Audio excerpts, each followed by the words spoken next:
guess welcome back, my wife's favorite lifestyle sexy influencer. I just read that you got a scam call. Yes, and What happened they're then? getting more sophisticated. Normally they will call and they don't actually know your name, but these people they actually know your name. Damn. And then people were commenting on my post saying that they even sometimes know your NRIC number. Wow. So people need to be very careful. The only thing is that it came from a mobile number, and we know that the police is not going to call from a mobile number. Right.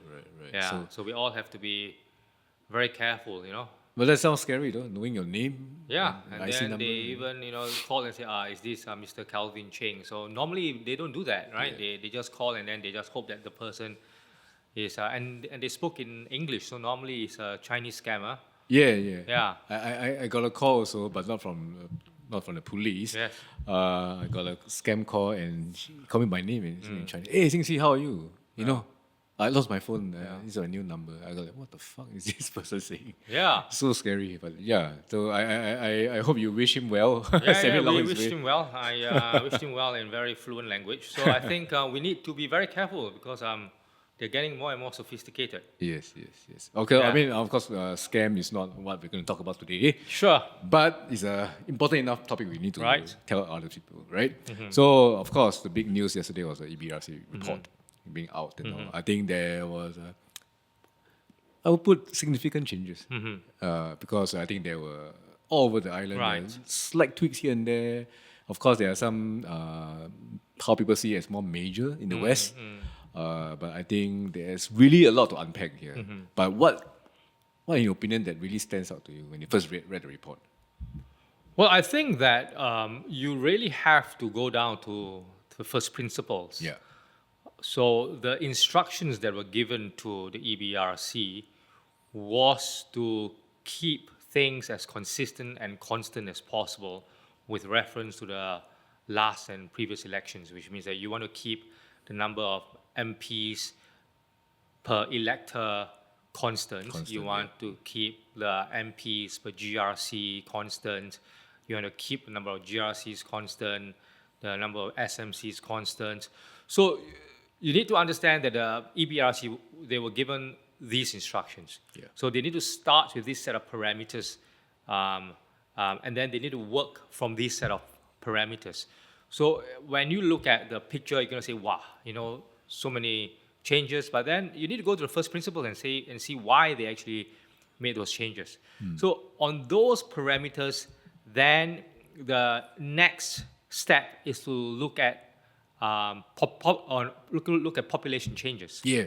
Right? Yeah. And then you're going to have to see where population has grown and where. And then after that, it's going to be step by step. I mean, we can talk about that later if you want me to. Yeah. But I think it's very important for us to not jump at the changes itself, but look at why the changes happen. I think most people will not go look at the EBRC report. They're not going to understand why these changes were made.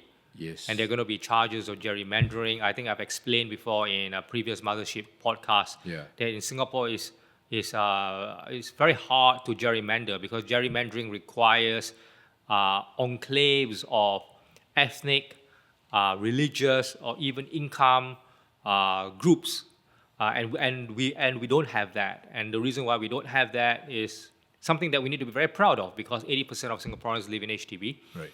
and we make sure that the HDBs, each block is mixed according to the racial and ethnic proportions of Singapore, and then each HDB estate is also mixed with various types of housing to make sure that it's not any enclave of a particular income level of a particular SES. So because Singapore is so uniform, it's very hard to actually gerrymander. And of course, people will say, but you're going to cut away constituencies that did well in the last election, but that's not how technically gerrymandering works. Gerrymandering works only if you have long-term trends of voting, not short-term previous election trends. You need to look at long-term trends of demographics, and then you need to cut the constituencies according to voting patterns, and usually this is according to race, language, religion, and social economic status, and we just don't have that. Right. I guess on the surface, if you'll feel like that, especially when, people say that, hey, I live in Bradder Heights. I can't even see the beach from here. Yeah. And I'm a part of Marine Parade. I think GRC. let's not worry about the name. I think people get very very caught up with the name of the constituency, right? A rose by any other name will smell as sweet. I mean, or smell as shit. But it's like it doesn't really matter what the name is. I think it's more important to have a look at the boundaries. And if you like, I've looked at it, and I think it's quite logical. There's some subjectivity involved. So what the EBRC has said is that there has been an increase of about 102,000 electors. Yeah. But this has not been uniformly spread out. It has actually been clumped in the new housing developments, which North. are Pasir Ris, Punggol, Sembawang, Hong Kong North, Tampines. And so these are the major GRCs that saw changes because of population shifts.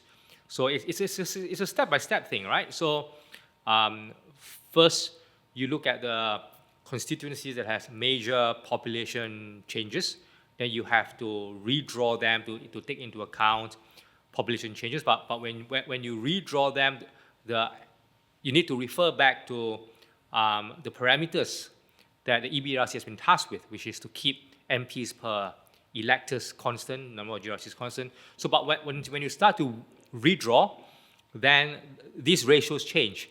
So so when these ratios change, you need to change the number of MPs in each GRC, the size of the GRC, so on and so forth. And then when you change the boundaries of the constituencies where there's population change, then the neighboring constituencies also get changed. Then when those constituencies get changed, the ratios change again. So it's like a Rubik's Cube, Right. When you are trying to solve one side of the puzzle and everything is now all green or all red, then the other side is no longer matching. Yeah. So you have to make sure that all the sides match. And it's all by first principles. First, the instructions given to the EBRC, like we said, then we look at the population change. And because of the population has changed, you need to change the constituencies that have changed. But because you change the constituencies that have changed, the neighboring constituencies also change. Yeah. So then you also need to reconfigure them, right? Right. So then eventually the final output is that the number of electors per MP is almost the same. Let me have a look. So in 2020, the average size of GRCs was 4.65. Now it's 4.56. The proportion of MPs elected from SMCs is 15.1%, and then now it's 15.5%. So they have managed to keep according to the instructions. To the brief, yeah. Yeah. So like what I actually posted, my bugbear, my peeve is not with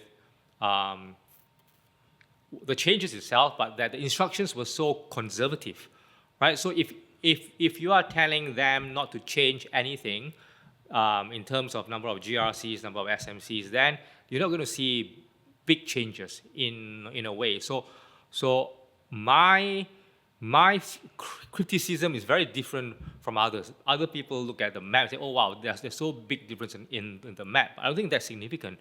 My criticism is that there has not been a change in the number of GRCs to SMCs. And I don't think there's a need for, 10 5-MP GRCs. Right. There's no need for 8 4-MP GRCs. Right? So what do you think would be I the think better that one? the whole point about GRCs is that it's meant to, it's actually meant to guarantee ethnic minority representation. Yes. Then the minimum number is actually 3, or maybe even 2, but 3, right? And that was the original number that the first GRC was, I think it was 3. Yeah. And it first started in 1988 or something. So you don't need a 4 or 5-man GRC, right? And I think this has an effect on our democratic choices, because instead of having to choose an MP in these 10 5-MP GRCs, you have to choose a team of 5, So you're looking at a team of 5 rather than a single person, Right. or a team of 4 rather than a single person. So then it becomes like team politics, right? It's not like if I don't like one person, I can vote that person out. I have to vote out the entire team. Right. So you think the smaller the number, there's this closeness maybe to the voters, maybe? No, I just think that it is more reflective. Electors get more of a democratic choice if they are able to choose individuals rather than teams. Right. Then that would be what people say that just make all SMCs. Then. Yes. Right. But that would not guarantee. Yeah. So if it's all SMCs, you cannot guarantee ethnic minority representation. But you do not need 5 MP GRCs to guarantee that, right? Yeah. So with team representation, it's actually a barrier to entry for opposition parties because then they have to gather a team of 5 instead of a single person. And also, but on the other hand, I think recently this has actually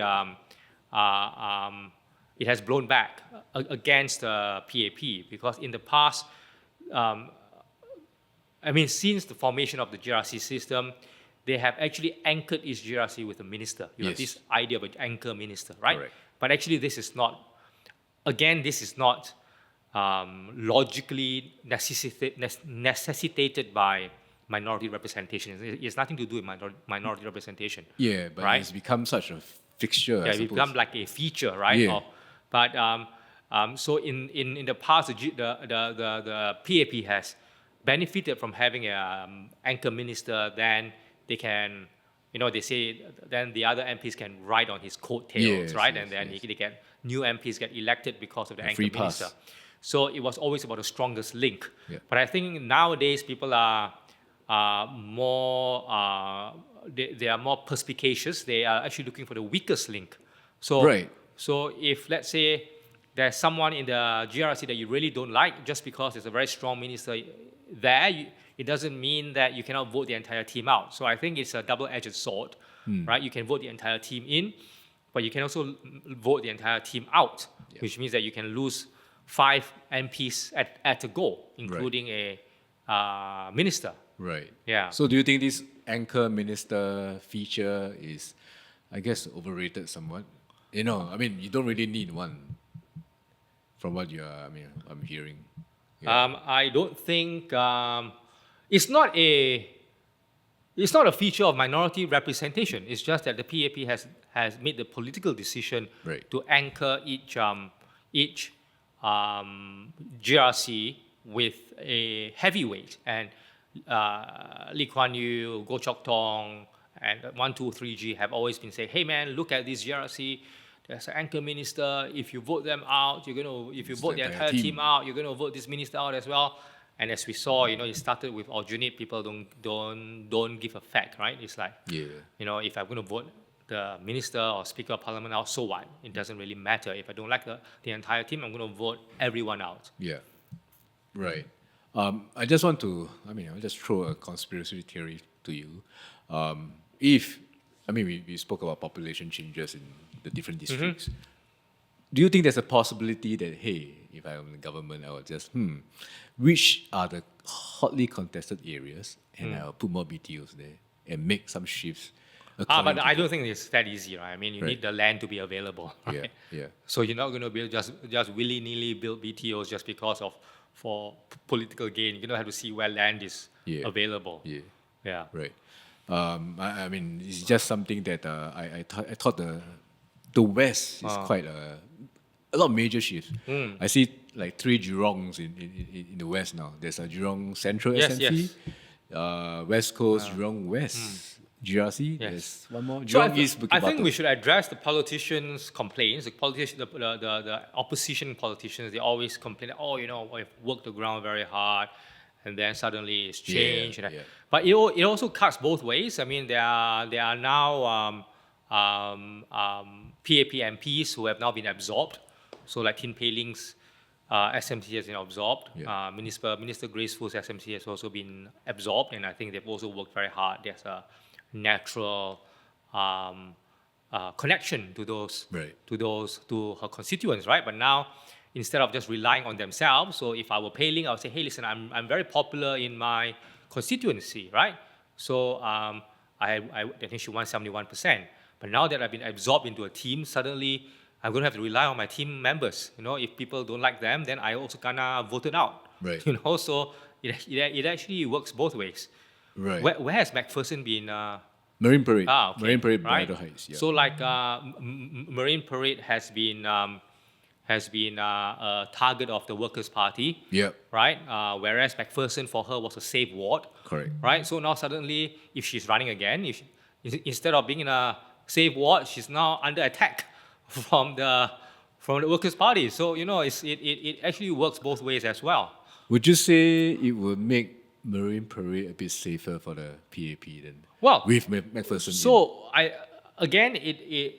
it depends on whether you believe in the strongest link theory or the weakest link theory, right? Right. So if let's say you believe in the strongest link theory, then yes, it actually helps. But then if you believe in the weakest link theory, then this Tin Pei Ling just kena, right?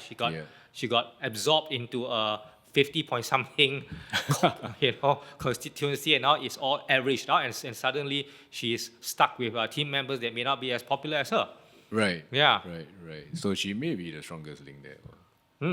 I mean, anchor ministers aside. Yeah. Because I think I also note that Minister Edwin Tong, his district now will be under East Coast. Yeah. And in the East, there's also a few changes. There's Pasir Ris Changi GRC, if I'm not wrong. And there's no more Pasir Ris Punggol. And Punggol itself is a new GRC. And do you think Punggol will be a risky place for the incumbent? Because I'm just drawing the Sengkang experience out as a new GRC. Okay, so it actually doesn't depend on how new it is. It actually depends on whether they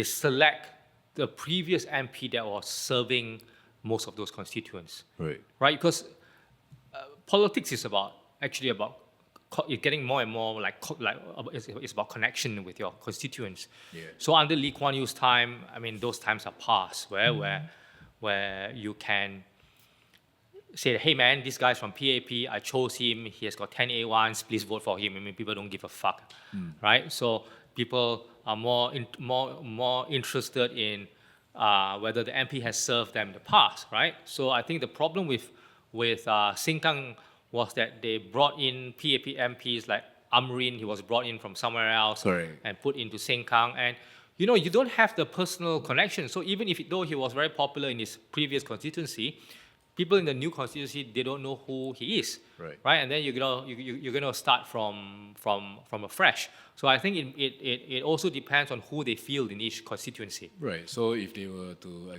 learn from their, lessons. Well, it depends. Some MPs will retire, right? Yeah. And but I think they have to be very careful about moving people around. On a risk board game, thinking they are master strategies.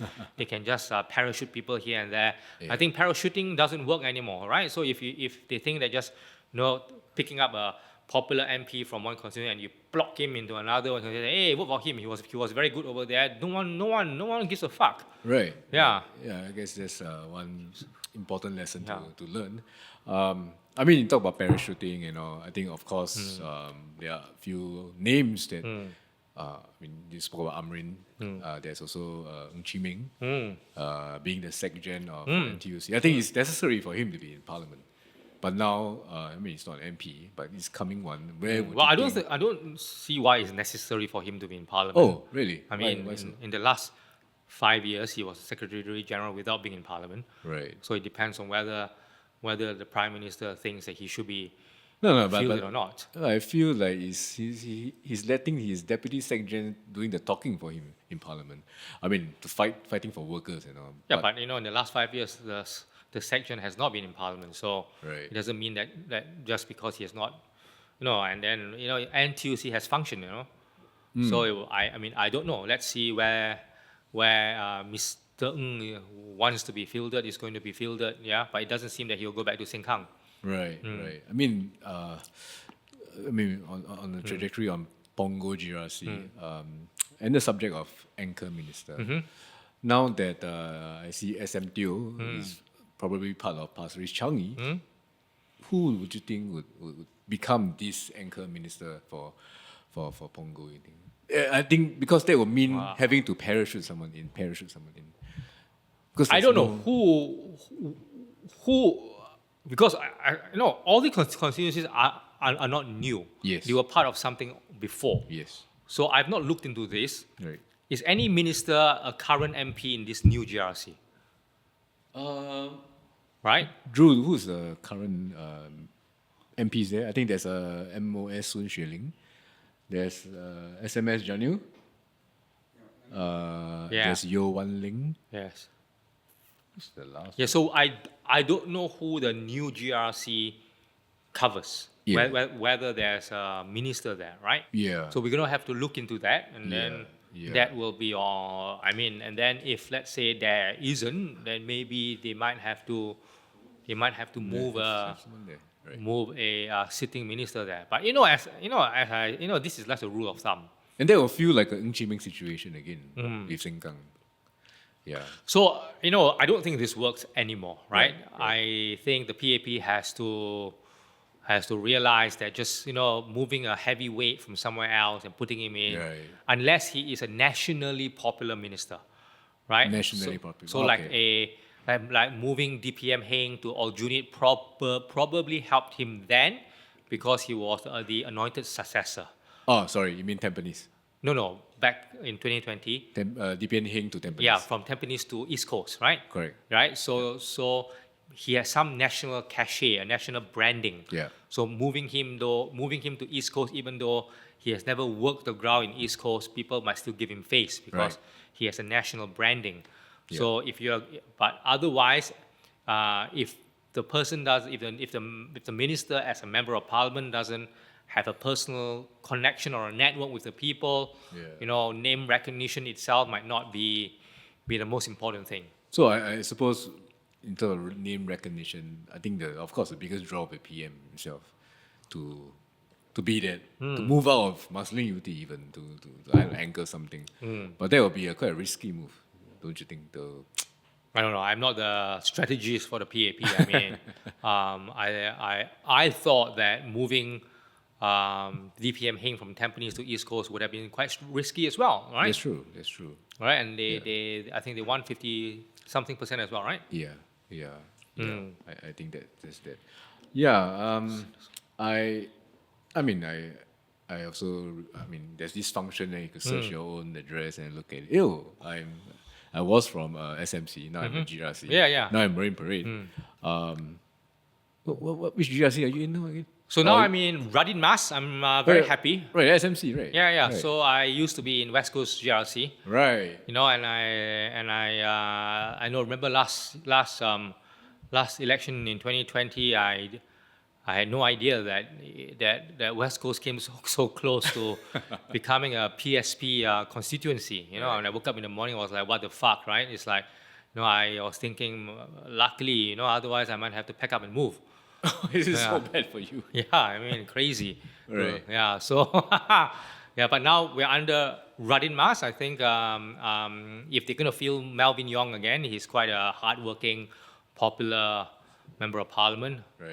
And I don't have to get stressed out that Leong Man Wai might become my member of parliament. Hey, were you really stressed out then? Did 2020? No, I wasn't stressed out Yeah. before the results came out. When the results came out, I was shocked that so many people voted for the PSP. I didn't think it would be so close. Oh, wow. I thought that Tan Cheng Bock had some popularity, but maybe because I'm from a different demographic in a way. I thought that the populists and nativists slogans and messaging that they were using, I thought that the people of Singapore would roundly reject it. Right. So it was shocking. I think it was like probably the people in the UK who voted against Brexit. The next morning they woke up, they were probably shocked as well that suddenly the UK is out of the European Union, right? Yeah. Right. Okay. I mean, I just wanted to hear from you also. Knowing all these changes, it feels maybe certain hotly contested areas are not so hotly contested anymore. It feels that way, to me at least, especially in the West.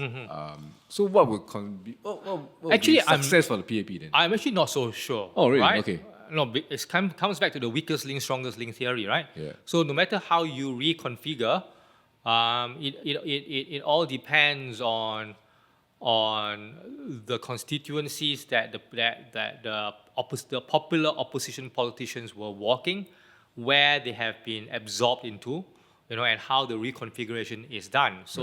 So because elections nowadays, and Singapore elections are not like American elections where the swing is like 2 or 3%.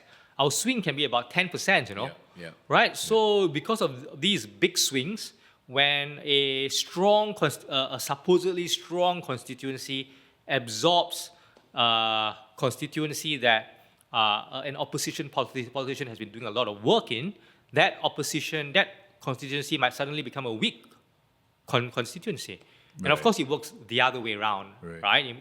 It also could work the other way around, where a very popular PAP MP suddenly is joined together with a constituency where the opposition politicians are very popular. Then that may offset it. But it's not so simple. It's not so simple that just because you think that East Coast and West Coast have been reconfigured, that means that they are weaker. Some parts of it could be stronger as well. Right.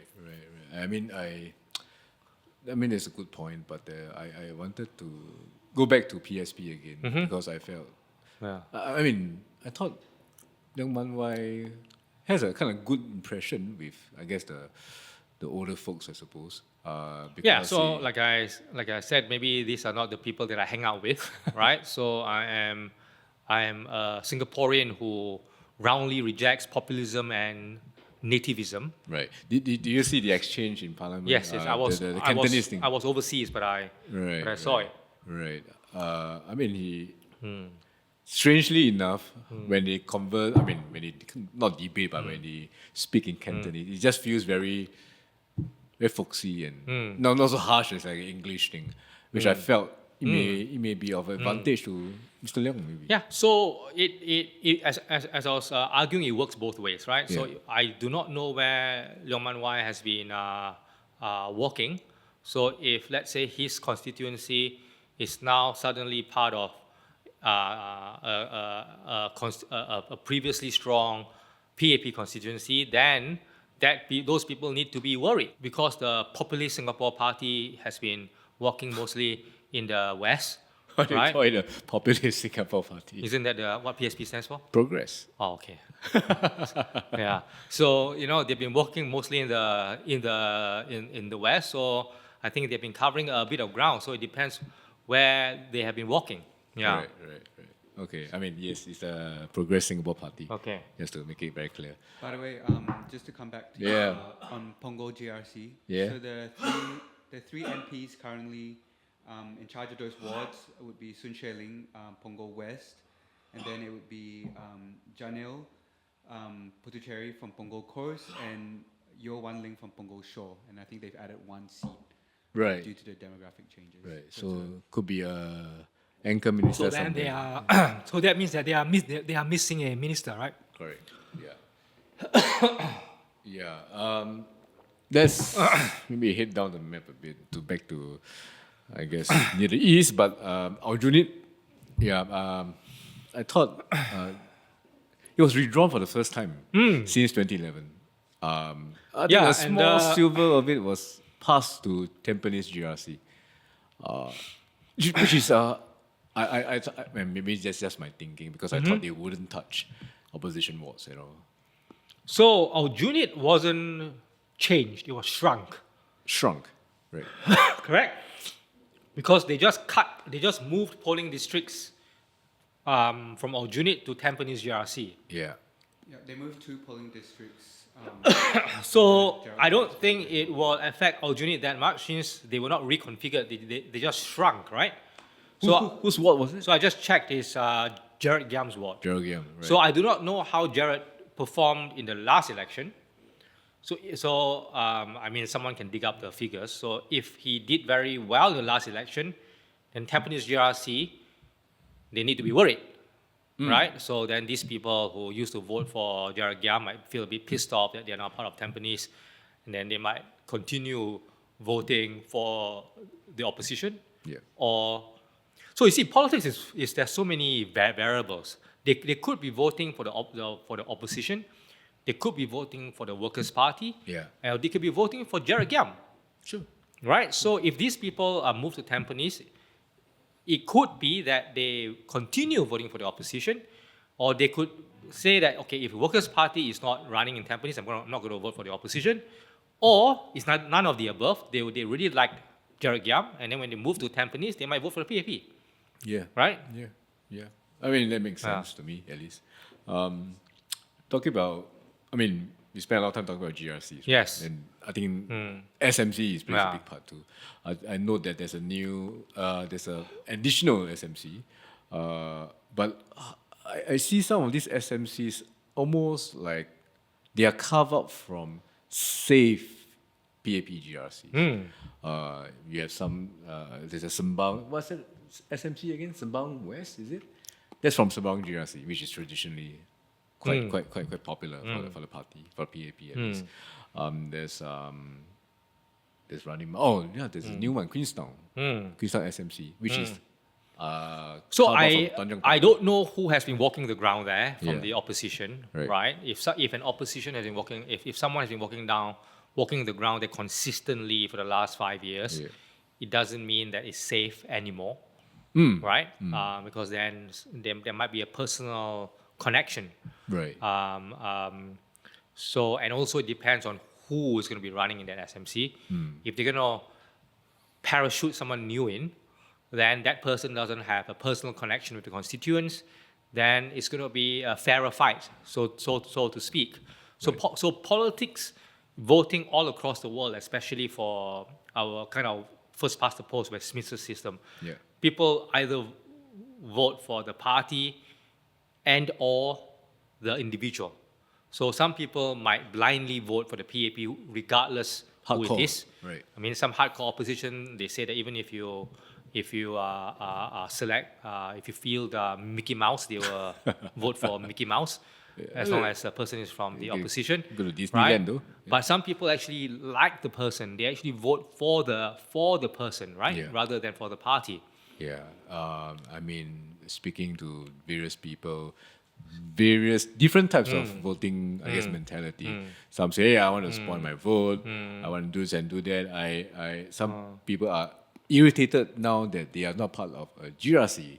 Like, oh, now I'm an SMC. And they feel SMC is insignificant to them. So, I don't know. I don't know how to explain voters' logic, I suppose. But it can be irrational like that sometimes. Yes. I mean, I would prefer to be an SMC because because like I said, I prefer to vote for the individual rather than for a team. Right. Because when I look for a team, it gets more complicated, right? I have to look at 5 individuals instead of one person. Right. If it's one person, I just need to look at that one person, right? So now not only do I have to look at the party involved, I have to look at each individual.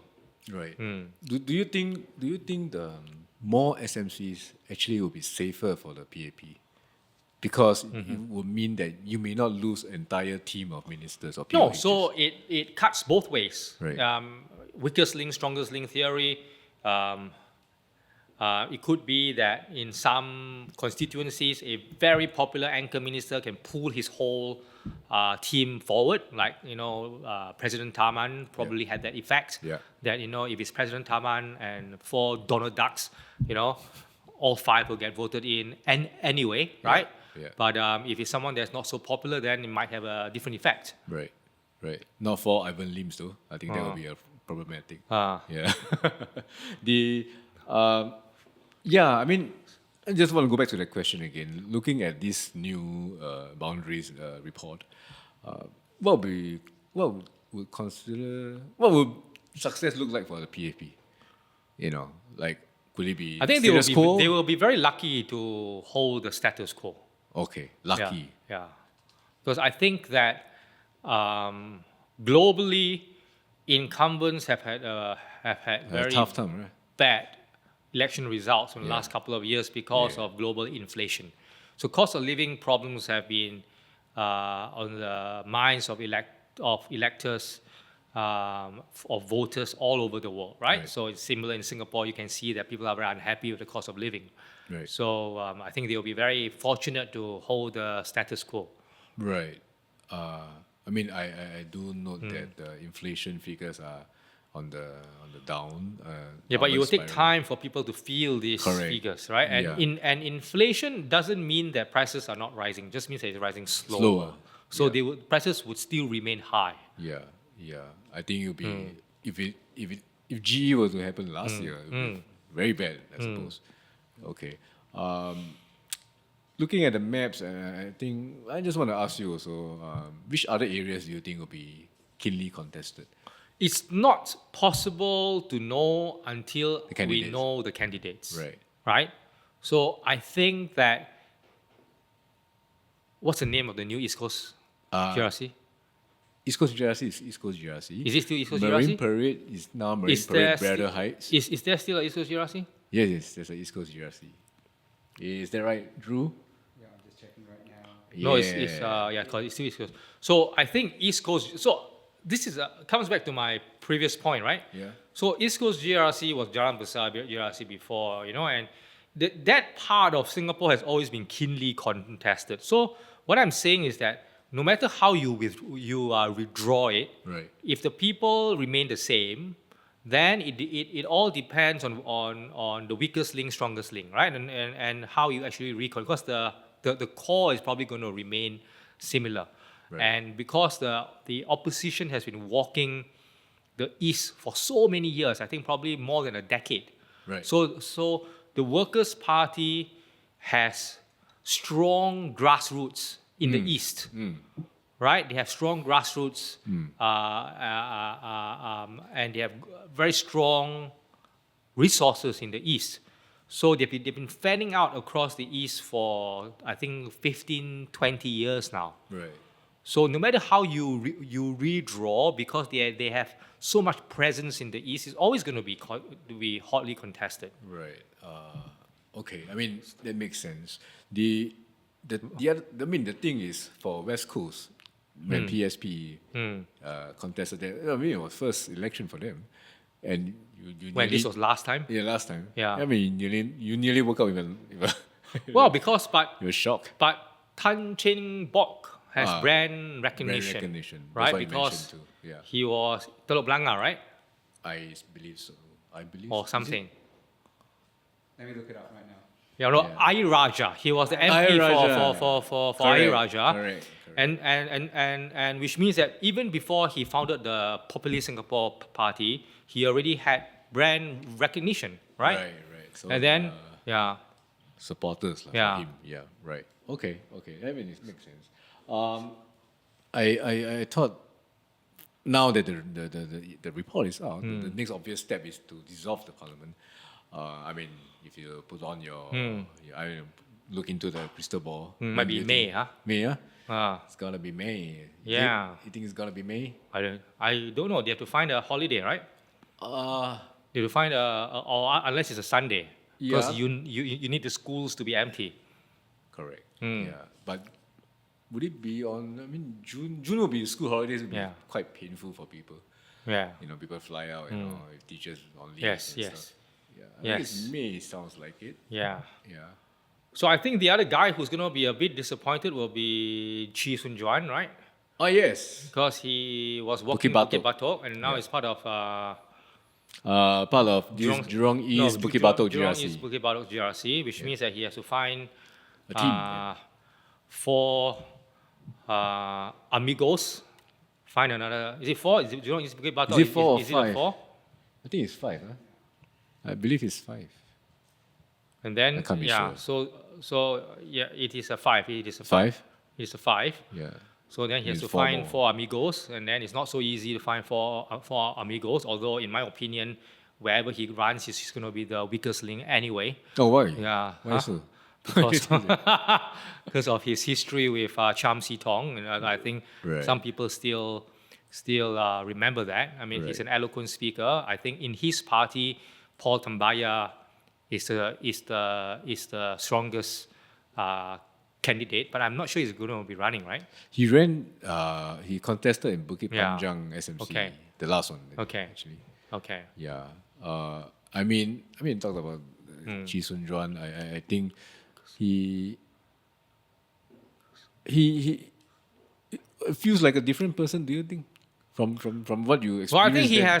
he has pivoted, right? Right. But it depends on how clever the PAP is in terms of reminding the voters of what he used to be. Right. Here, the messaging he used to give, right, and his history with Mr. Cham, who is one of the most respected opposition members of parliament. And every election, someone would viral the video of Cham Si Tong condemning him in parliament. Yeah. Yeah. Saying that this guy, betrayed Singapore, badmouth Singapore, and then people will dig it up, and then it goes viral, and I'm not sure he's ever going to live it down unless he gives a public apology, right? Right. Okay. Yeah. I mean, I think he posted something today about. I think he still wants to continue at Bukit Batok, so he will stay. He hasn't said, so he said he will reveal his plans. Oh, Yeah. right. So, Sorry. that means I that stand corrected. if he wants to stay there, then he has to go find 4 teammates, Yeah. right? And then that means that he probably has to pull people from the constituency that SDP was walking all the time, which is Holland Bukit Timah. Bukit Timah. Yeah. Right. I mean, I would feel hard done by. Yeah. Right. I mean, that SMC that I was fighting for, I think, is gone. Yeah. Yeah. He's also increased his vote share from 2016 by-election, where he got 38%. Yeah, but Bukit Batok is actually a very new constituency that they are walking, because the Singapore Demagogue Party has always been more focused on the Holland Bukit Timah I think you area. got the name wrong again. Is it? Yeah. Isn't that what SDP stands for? Singapore Democratic Oh, Party? I see. So Okay. correction on that. I mean, SDP have been contesting Bukit Batok since 1988. They fielded a candidate in each of the elections since then. Chee Juan has competed the last 2.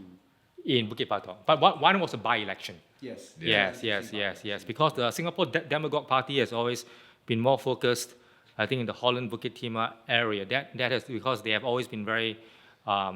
I feel like I have to correct you several times. They are more like, they have always been focused on liberal democracy, and so the Holland Bukit Timah area, a lot of Asiakia, right? So they are more susceptible to such demagoguery. Right. I mean, I would say the same for someone staying in Radin Mas, SMC. Yeah, but Radin Mas is Sentosa Cove is very new, right? So most of Radin Mas, Malvin Yong covered a large HDB demographic. Right. Yes. Right. I hope he visits you in Sentosa. Yeah, but I just told him that he messaged me, can I come and visit? I said, but we are all mostly foreigners, thus don't bother. Oh. Yeah. Wow. I mean, if he's willing, though, why not? Yeah, I mean, he can come. I can buy him a coffee, but a number of locals in Sentosa, not too many. Not so many. Yeah. Right. Good to know you're one of them. Yeah. Yeah, but I think this time my vote will not be so crucial. Oh. Well, depends again, right? As I said, a lot of variables. Depends on who they field in Radin Mas, and I don't think it's a bit far away from the heartlands of West Coast GRC. So I think it might be Red Dot United. Oh, really? Yeah. United? Yeah. Yeah. Or is that a football club? I can't remember. Calvin, you're making it very hard for us to edit this episode. Let me just say that again. SDP is Singapore Democratic Party. Progress Singapore is Party. Okay, I stand PSP. corrected. Yeah. Yeah. I don't know. Maybe you want to come up with a nickname for PAP also, just to balance it out. No, I just cannot remember. There's so many opposition parties, right? I only remember PAP and the Workers' Party. Okay. Can. Glad to have your opinions here. Okay, thank This you. episode. I don't know. Do you have anything to else to add for this? I think now what's interesting is that how the teams are going to form, who's going to be fielded where. I think that's the most important. I think the opposition should stop complaining and get on with it. I don't think they are very much affected because wherever they are walking, they will already have mostly walked. Especially in the east, because there's such a strong, widespread grassroots machine of the Workers' Party in the east. Right. I mean, it's normal to complain. Of course. I'm sure some of the PAP MPs this morning are also complaining. Yeah. I mean, I haven't spoken to any of them, but if I were one of the popular SMCs and kinda absorbed into a GRC, I was also quite dulan today, Yeah. I think Minister Grace Fu was feeling a bit upset. Yeah, I think is it? I don't know. Is she upset? I mean, sad lah. She dulan, is it? I don't know whether you can call it dulan. I don't think she's ever. Dulan. Yeah. She's such a nice lady. Okay. Yeah. There's no lan tutu. We keep that in. That's cool.